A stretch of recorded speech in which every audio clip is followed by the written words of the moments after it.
जब किसी व्यक्ति की मृत्यु हो जाती है उसके बाद उसकी आत्मा की शांति दिलाने के लिए यह ग्रंथ पढ़ा जाता है। तो आज मैं आप सभी से विनती करता हूं कि आप थोड़ा सा टाइम निकालकर इस ग्रंथ को जरूर सुने और अंत में जाकर मुझे जरूर बताएं कि आपको इस ग्रंथ में क्या सीख मिली है। तो आइए मैं आपको इस वीडियो में आपको दोस्तों इसको सुनने के बाद आप कमेंट बॉक्स में जरूर बताएं कि आपको यह कैसा लगा। इस वीडियो जल्द ही आपके सामने लेकर आऊँगा। अगर आपको मेरा यह वीडियो पसंद आए तो चैनल को सब्सक्राइब करें, लाइक करें और शेयर जरूर करें। जय श्री महाकाल, हर हर महादेव। श्वेत बाराकल्पे जम्बूद्वीपे भरतखंडे आयोवर्त देशांतर्गते कलियुगे चरणे परावह संवत्सराणां मध्ये ग्राम चमुलेशनाम छनातीतन प्रसिद्ध नगरम व्यक्तिवा प्रसिद्ध नगरम अमुक यजमानस्य नाम। अपना नाम गोत्र लो।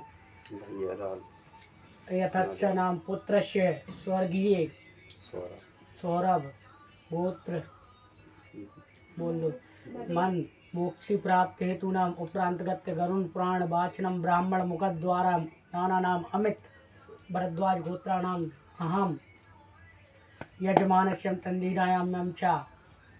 किस हित के लिए ये गरुड़ पुराण पढ़ रहा है, बचवा रहा है, वो बोल लो आप मन में, तो उसकी मुक्ति हो जाए, पुनः वो जन्म ले ले के लिए। यदक्षा नामम अहम संकल्पम करस्य हर दो पटलाभ है।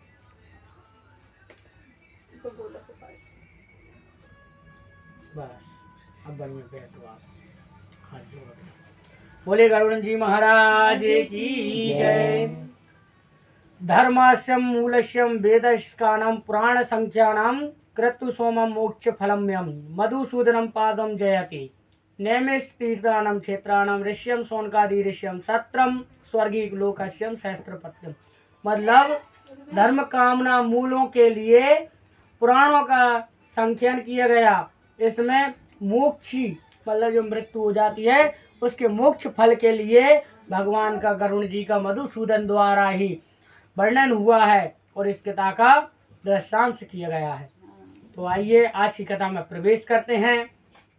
धर्म जिसका दृश्य मूल है वेद, जिसका स्कंद है पुराण रूपी शाखाओं से जो समृद्धि है, यज्ञ जिसका पुष्प है और मोक्ष जिसका फल है, ऐसे भगवान मधुसूदन स्वरूपी पद्म कल्प वृक्ष की जय हो। एक समय सोनकादि 88,000 ऋषियों ने विष्णु क्षेत्र नैमिषारण्य में स्वर्ग की प्राप्ति के लिए सहस्त्र वर्णन 1000 वर्ष वाले यज्ञ को आरंभ किया। पर एक समय मुनियों ने प्रातः काल में हवन कर दान आदि से युक्त होकर सिंहासन पर बैठे हुए थे।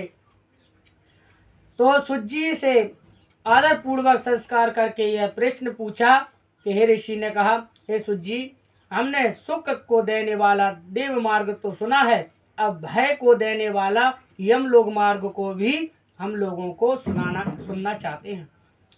तो संसार के दुख और उससे उत्पन्न हुए कलेश को नाश करने का उपाय तथा जीवन इस लोक और परलोक में किस प्रकार दुख खादित भोगते हैं वह हम सुनना चाहते हैं। तो आप उन्हें कहने में समर्थ हैं, अतः उसका वर्णन करने की कृपा करें। भगवान ने ऐसा कहा ऋषि मुनियों से। तो सुज्जी महाराज कहने लगे कि हे ऋषियों सुनो, यमलोक का जो मार्ग है अत्यंत कठिन है। मृत्यु के बाद जो यमलोक के मार्ग में जाता है वो बहुत कठिन होता है। क्यों? क्योंकि यमलोक मार्ग में अत्यंत कठिन है, परंतु पुराणवान पुरुष को सुख देने वाला तथा पापी पुरुष को दुख देने वाला है। गरुड़ ने इस कथा का विस्तार भगवान के से पूछा था। श्री भगवान जी ने जिस प्रकार गरुड़ से यह कहा उसी प्रकार तुम्हारे संदेह को दूर करने के लिए मैं भी कहता हूँ। एक समय बैकुंठ में भगवान आनंद से विराजमान थे। उस समय गरुड़ ने विनय होकर पूछा कि गरुड़ जी ने कहा, हे देव, अनेक प्रकार के भक्त मार्ग आपने मुझसे कहे हैं, भक्तजनों की उत्तम गति को भी कहा है। इस समय भयंकर यमलोक मार्ग को जाने का कोई उपाय बताएं। इच्छा करता हूँ आपकी भक्ति विमुख पुरुष यमलोक में जाने में सुनना है। हे भगवान, आपका नाम अंतिम सुगम है, उसके चरणों को करने से मैं कुछ परिश्रम नहीं होता। सबके मुख में जिही भी है, पर वे नरक में जाते हैं। ऐसे नरक धाम पुरुष को बारंबार धिक्कार है।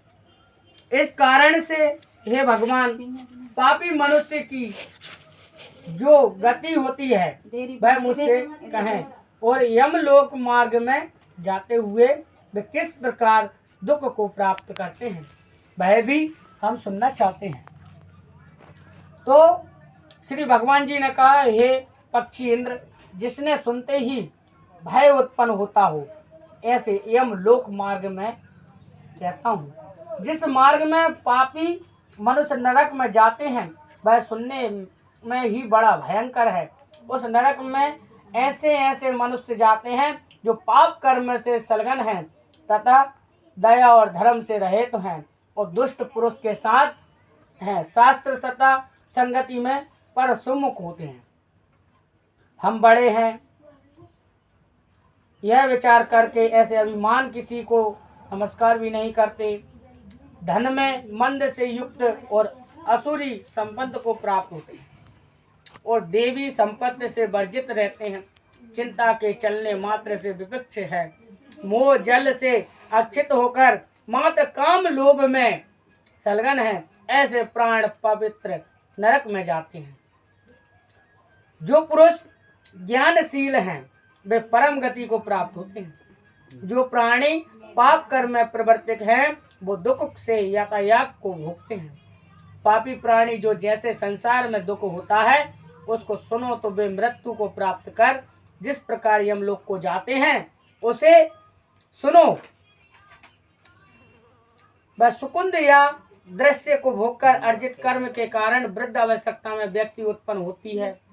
वह व्यक्ति मानसिक पीड़ा आदि शरीर में पीड़ा होना यह युक्त हो जाने की इच्छा रखते हैं। उनको सर्प के समान अचानक काला आहाकार प्राप्त हो जाता है, जैसे मेढक पर सर्प दौड़ता है। अंत काल में भी उसे वैराग्य उत्पन्न नहीं होता और जिसको उसने पालन किया था वह पुत्र उस पालन को करते लगते हैं और ऐसे ही आवश्यकता में उसे नेत्र से दिखता नहीं, कान से सुनाई नहीं देता, दांत गिर गिर गिर गिर जाते हैं। अतः वह ऐसे आवश्यकता को प्राप्त होकर मरण मुख में होते हैं। वह अपमानित होकर पुत्र आदि से दिए हुए भोजन को कुत्ते की तरह खाता है और रोग युक्त है। भोजन को जो करता है वह पचता नहीं, अल्पहारी हो जाता है एवं चलने की शक्ति भी कम हो जाती है।